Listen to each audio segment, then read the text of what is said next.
2024 के पहले 4 महीनों में हमारे देश में 7,40,000 साइबर क्राइम कंप्लेंट्स दर्ज हो चुकी हैं। Investment scam, sextortion, digital arrest और दूसरे फ्रॉड से करीबन 1,800 करोड़ रुपए लूटे जा चुके हैं सिर्फ जनवरी और अप्रैल के महीनों के बीच में। ये सिर्फ ऑफिशियल आंकड़ों की बात कर रहा हूं बाय द वे, जो national cyber crime reporting portal में दर्ज हुई है, जिसे मिनिस्ट्री ऑफ होम अफेयर्स चलाती है। असल में ये ऑनलाइन फ्रॉड की जो समस्या है, इसने एक भीषण रूप धारण कर लिया है और कल आपको या मुझे भी अपने चपेट में ले सकती है।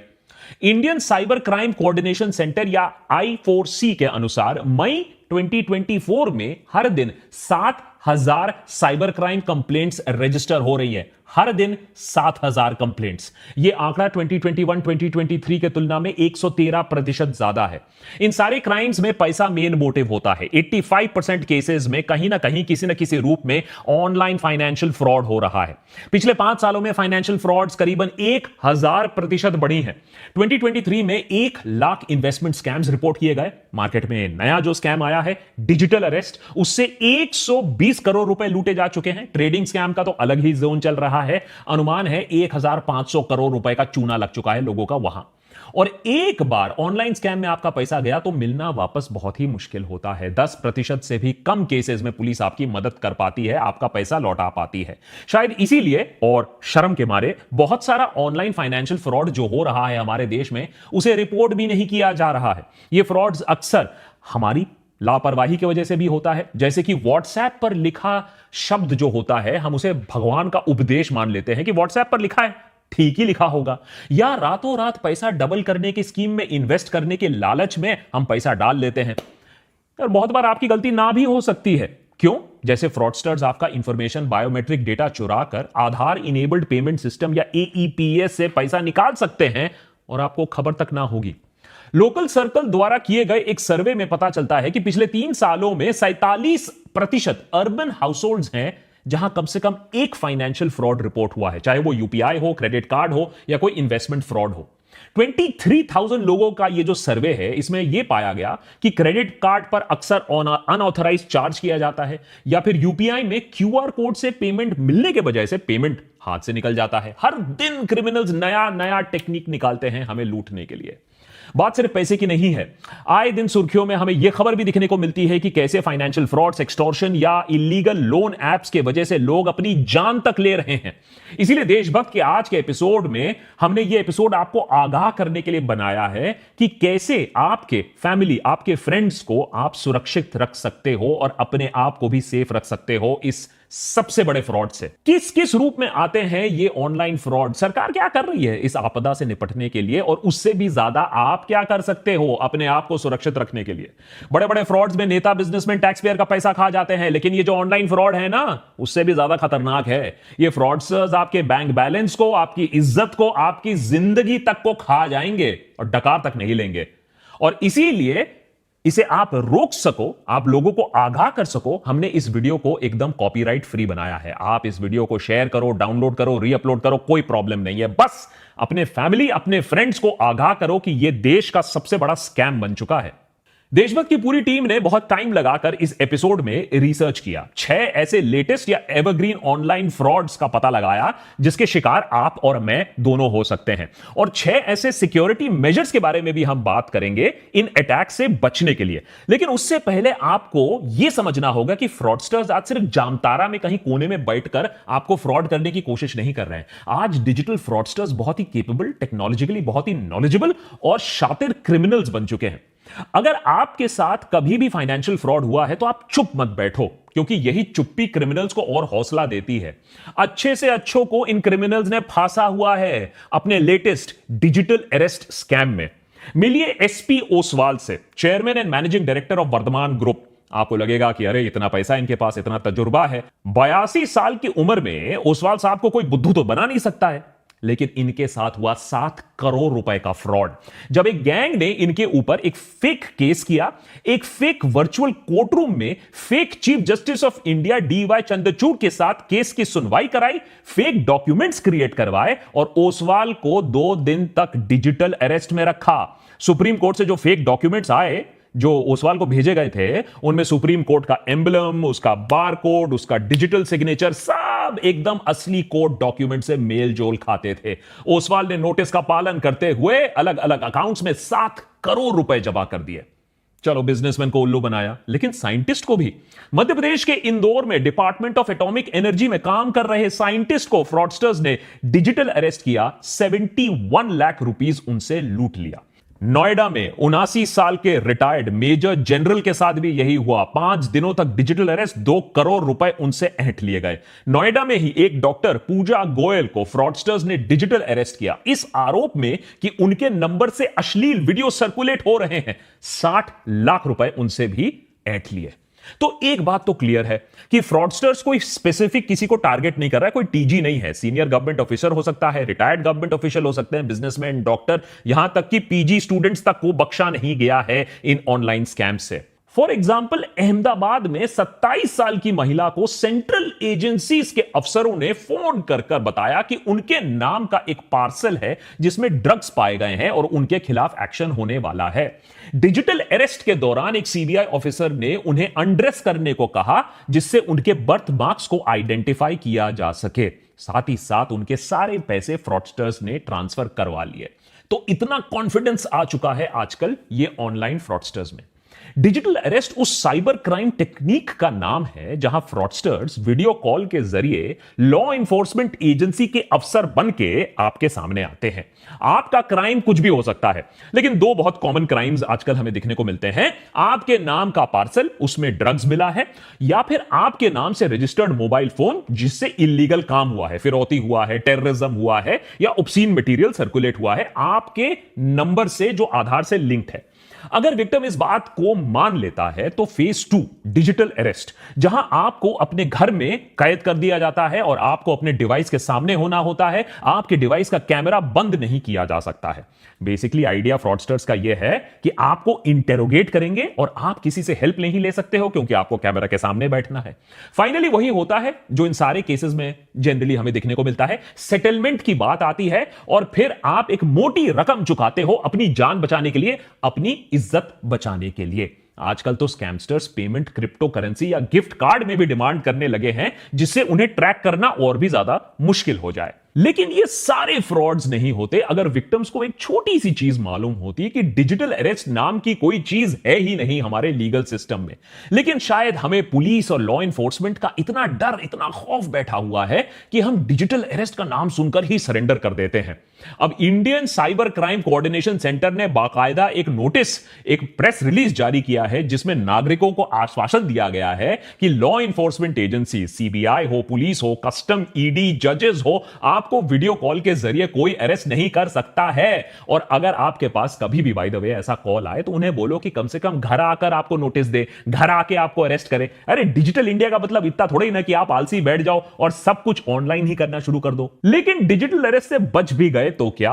अरे डिजिटल फ्रॉडस्टर्स तो हर कोने में इंतजार कर रहे हैं आपका। ये रहे 6 टॉप स्कैम्स जो हमारी टीम को मिले, जिससे लाखों लोगों से करोड़ों रुपए लूटे जा रहे हैं। Number 1, UPI scam.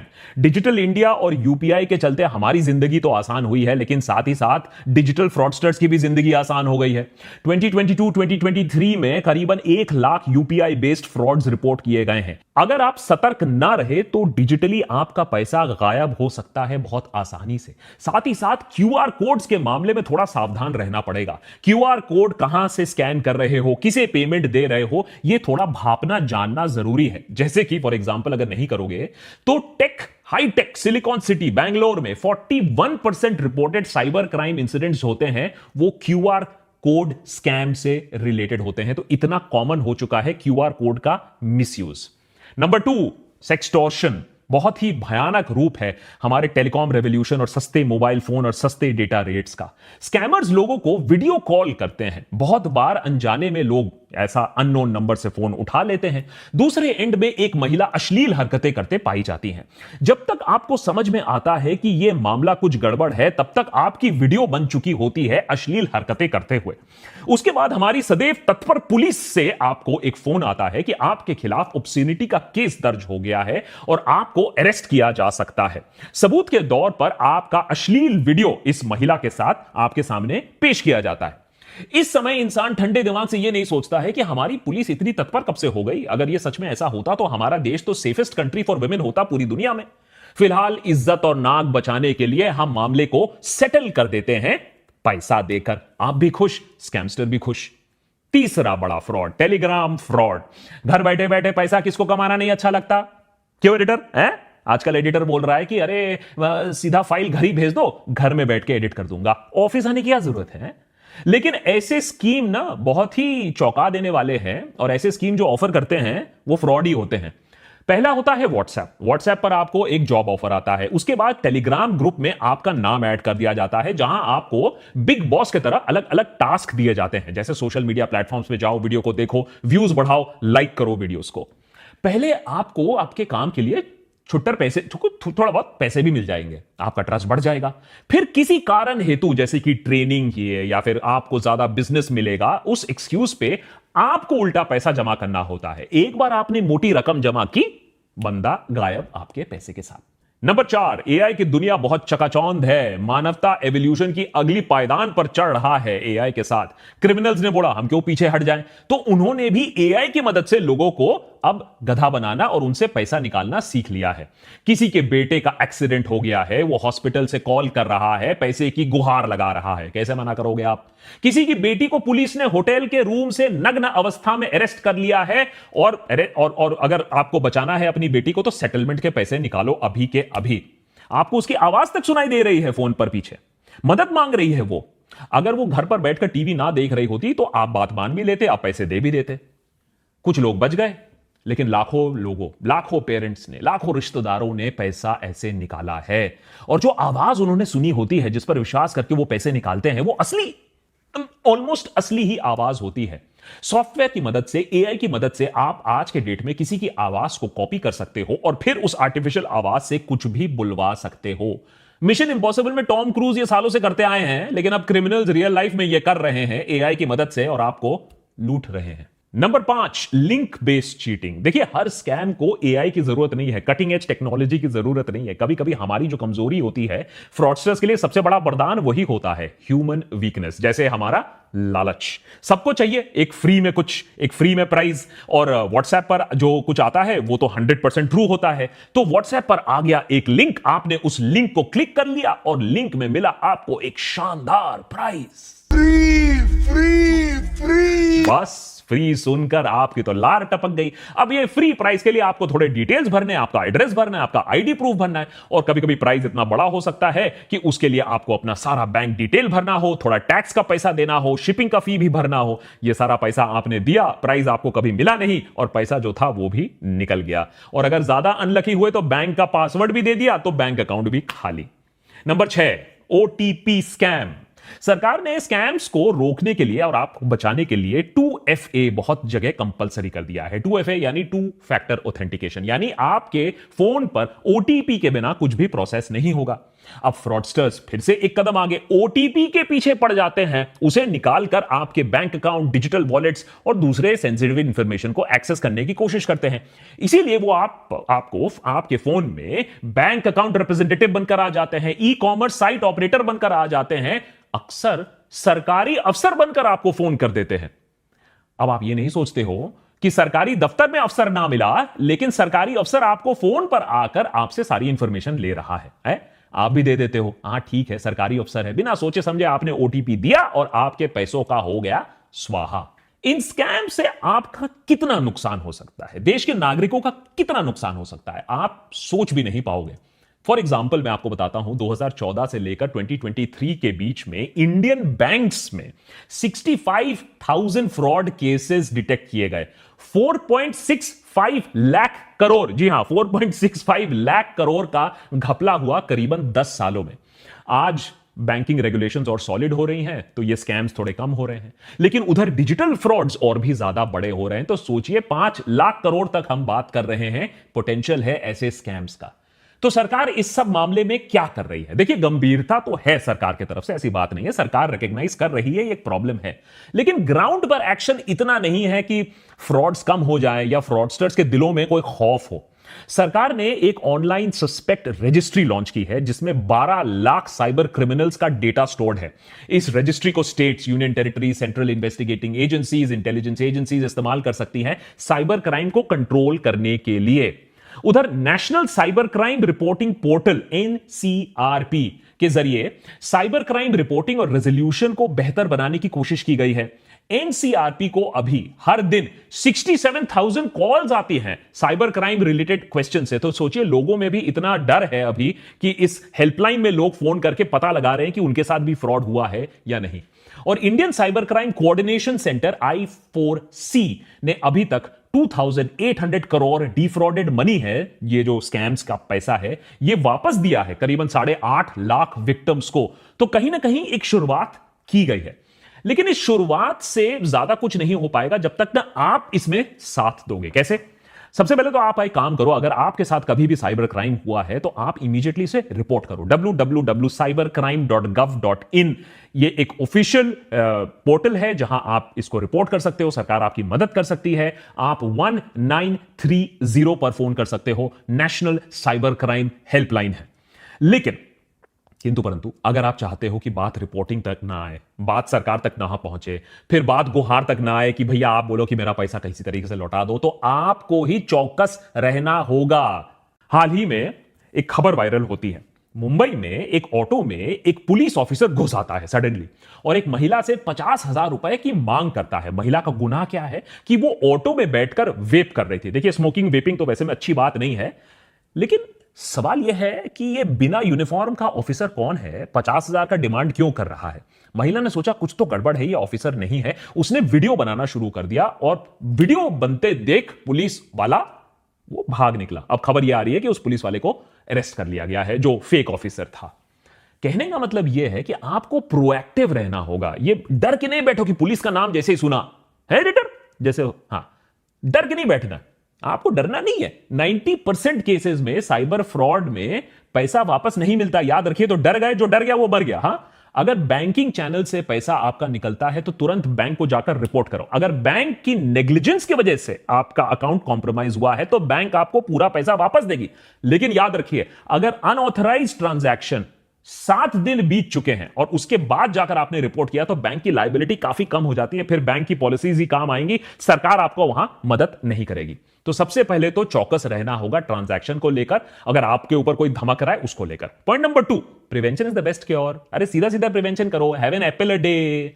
किसी अननोन मैसेज को मत खोलो, अनसोलिसिटेड लिंक को क्लिक मत करो, अननोन वीडियो कॉल को मत उठाओ, और जो बैंक ट्रांजैक्शंस हैं उन्हें हमेशा डबल चेक करके अप्रूव करो।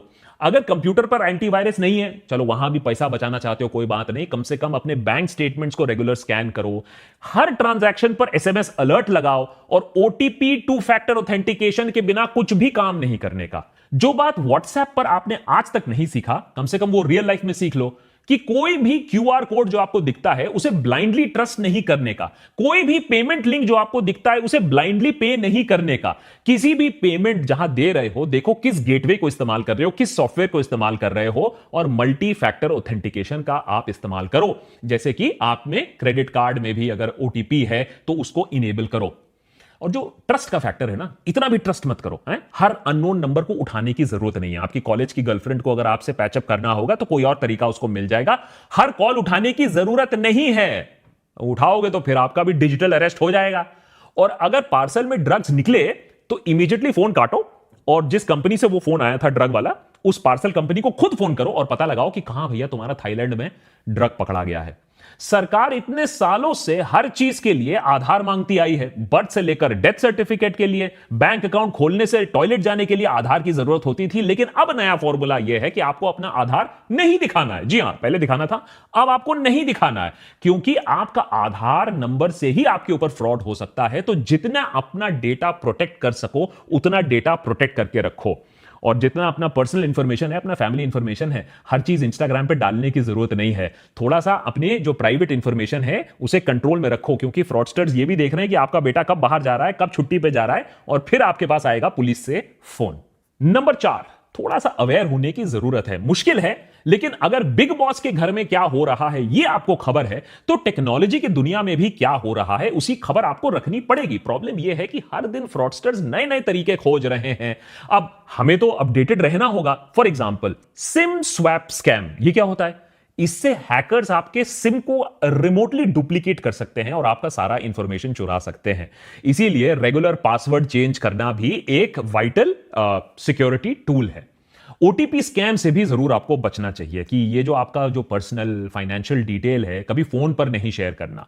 कोई अगर आपको कॉल कर रहा है, मैसेज कर रहा है, अपने बैंक का ऑफिशियल बोल रहा है, सरकारी ऑफिशियल बोल रहा है, तो ऑफिशियल चैनल के थ्रू जाओ, ऑफिशियल वेबसाइट के थ्रू जाओ। फोन पर जो बोल रहा है उसे मत बिलीव करो और कभी भी अपना ओटीपी किसी को मत दो।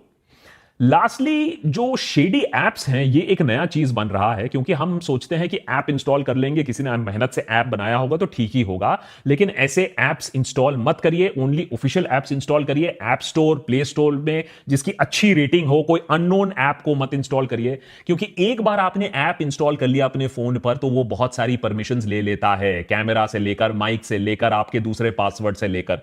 लेटेस्ट स्कैम अभी जो बैंगलोर से आ रहा है, एक महिला ये क्लेम कर रही है कि बैंगलोर में एयरपोर्ट में लाउंज एक्सेस के लिए ऐप डाउनलोड करने को बोला गया और उस ऐप से फोन पर पूरा कंट्रोल जमा लिया उस ऐप ने। तो ये आपको ही सुरक्षित अपने आप को रखना पड़ेगा।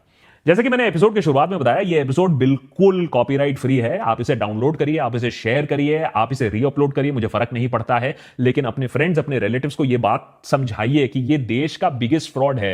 2G कोलगेट से आपका बैंक अकाउंट कम से कम नहीं जा रहा था, यह उससे भी बड़ा फ्रॉड है जिससे आपका बैंक अकाउंट, आपकी इज्जत, आपकी रेप्यूटेशन और कुछ लोगों की जिंदगी तक जा चुकी है। So please be safe. और अगर ऐसे ही और भी एपिसोड्स आपको देखने हैं, as a matter of fact हमारे मेंबर्स ने ही बताया कि एक ऐसे एपिसोड की जरूरत है जहां लोगों को आगाह किया जाए, तो और ऐसी कौन कौन सी चीजें हैं जिनके बारे में लोगों को पता होना चाहिए जो मेन स्ट्रीम मीडिया कवर नहीं कर रही है, हमें जरूर बताइए। देशभक्त पर हम उसे जरूर कवर करेंगे।